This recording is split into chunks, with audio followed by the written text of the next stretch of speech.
Mesdames, Messieurs, bonjour. Vous êtes sur le 12h45. Voici les titres de ce journal.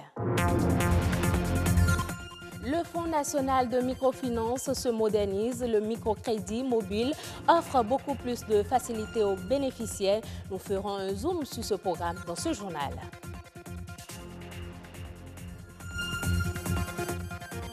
Conférence des forces vives de la nation. 28 ans après, le Bénin a-t-il réussi à atteindre une véritable cohésion sociale? Le bilan dans un instant.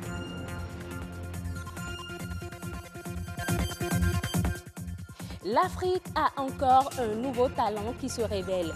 Une start-up camerounaise fabrique désormais des drones. Une innovation à découvrir dans cette édition.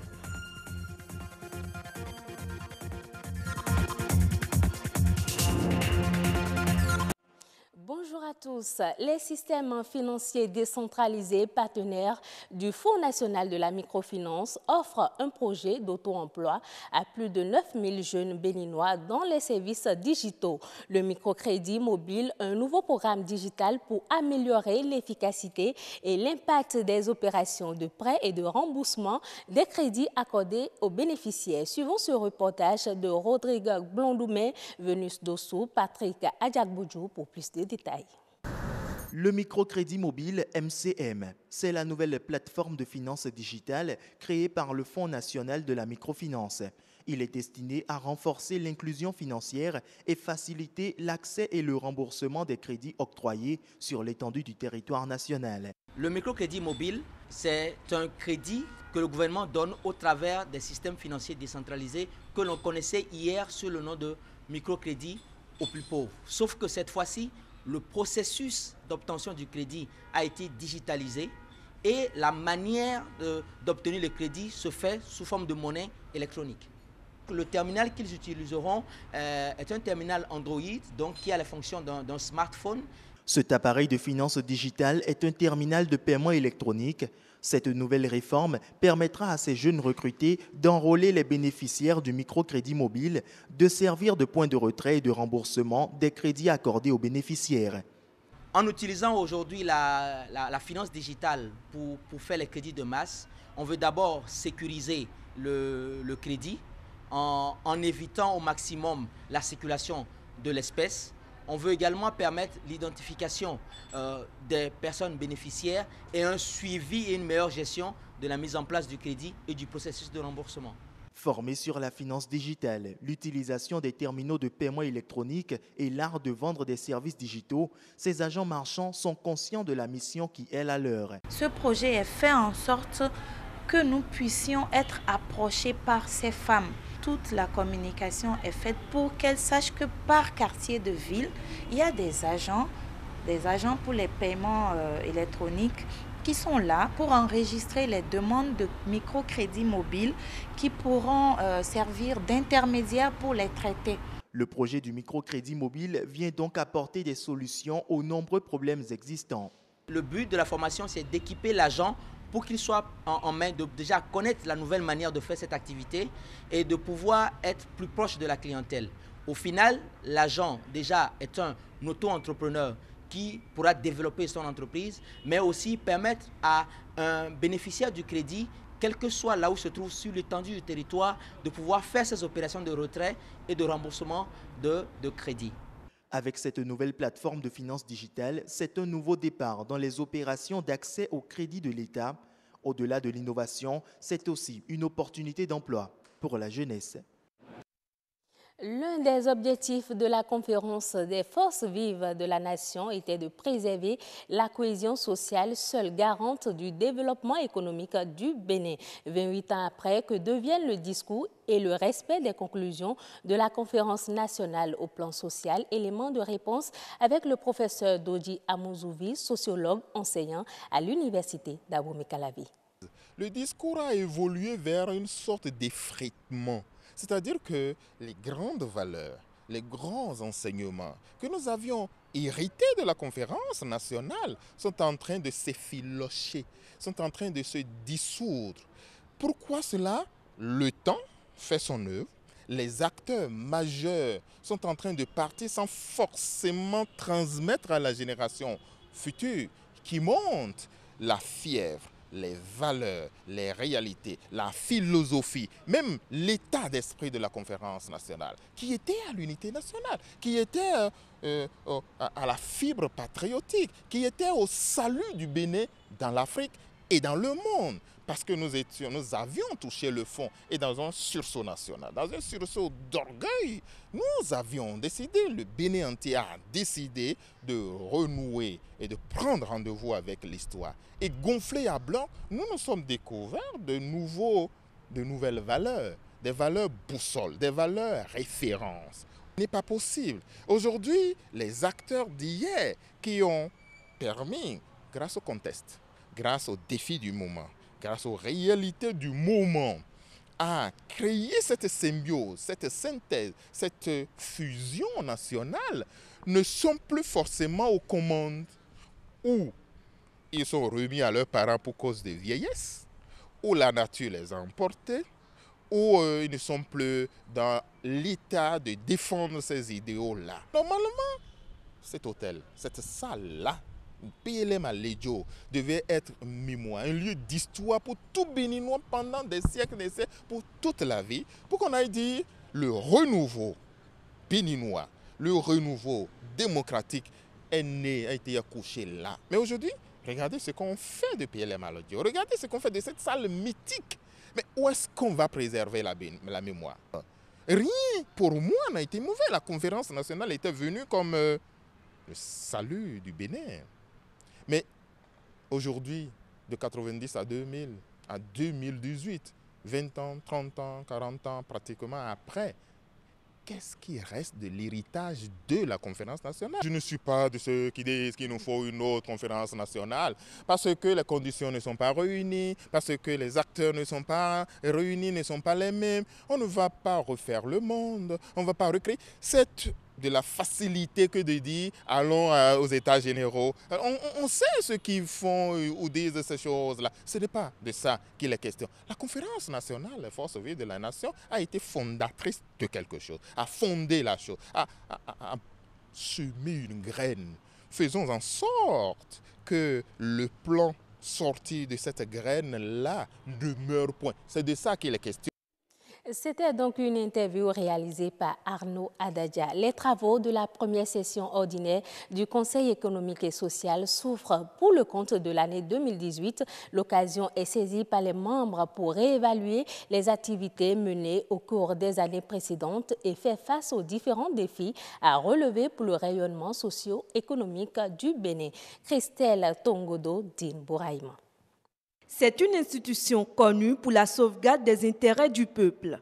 Le CES, Conseil économique et social, joue un rôle fondamental dans le développement économique et social du Bénin. C'est le Bénin en miniature qui se trouve au Conseil économique et social. Donc nous avons toutes les compétences nécessaires pour apporter l'éclairage nécessaire qu'il faut sur les questions aussi bien économiques, sociales, culturelles qu'environnementales.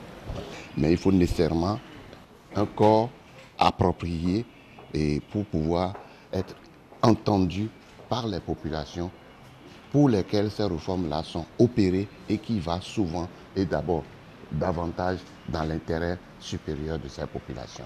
Et pour répondre convenablement à cette mission, le CES, à travers la session ordinaire de cette année 2018, aborde diverses préoccupations, des questions d'ordre socio-économique, mais aussi des réformes d'intérêt général. Aujourd'hui, les juges sont en grève, l'éducation est en mouvement, la santé, voilà les trois secteurs clés. Et l'éducation est le premier des secteurs. Mais il faut aller à l'école d'abord pour devenir infirmier, pour devenir médecin, pour devenir journaliste. La décentralisation, comme vous le savez, c'est l'aspect humain. À la base, l'implication des populations à la base. Ce sont les travailleurs qui produisent la richesse. Mais dans la répartition de cette richesse-là, il faut de la méthode, il faut de la pédagogie. Parce que nous sommes tous des contribuables. Depuis le dernier paysan jusqu'au président de la République lui-même, nous sommes tous des contribuables. Et quand on alimente la caisse dans la répartition, il faudrait qu'on puisse savoir éviter autant que faire se peut les déséquilibres dans la répartition. Une meilleure répartition de la richesse. Cela pourrait contribuer au développement et faire rayonner l'économie béninoise.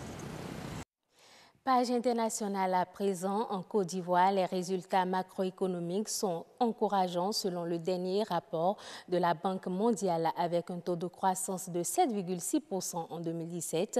L'institution financière apprécie la performance indéniable de l'économie ivoirienne. Elle recommande par ailleurs aux autorités du pays de prendre des mesures urgentes pour booster le secteur de l'innovation. La technologie en plein essor au Cameroun. William Elon, jeune entrepreneur, s'est lancé dans la fabrication de drones, des drones made in Cameroun. À seulement 25 ans, il fait la fierté de son pays. Reportage. Cet appareil vole peu à peu pour finalement s'imposer dans les airs et défier les lois de la pesanteur. Voici une vue aérienne de la ville de Douala. Ces images ont été prises par l'appareil, un drone, fruit de l'ingéniosité de jeunes Camerounais. William Elong, 25 ans, est le promoteur de cette start-up. Il a déjà une idée du problème qu'il vient résoudre en fabriquant les tout premiers drones made in Cameroun. Dans la cartographie, par exemple, les drones peuvent être utilisés pour réaliser en temps réel des cartes précises avec une précision accrue.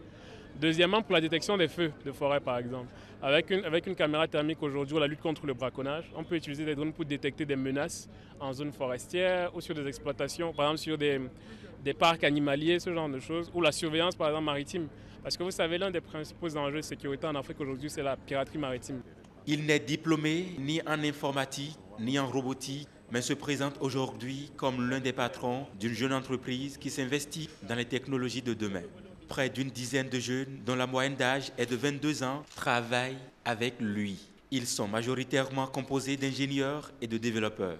Et déjà, la jeune entreprise est sollicitée de part et d'autre. Ce sont surtout des coopératives agricoles aujourd'hui qui font appel à nos services.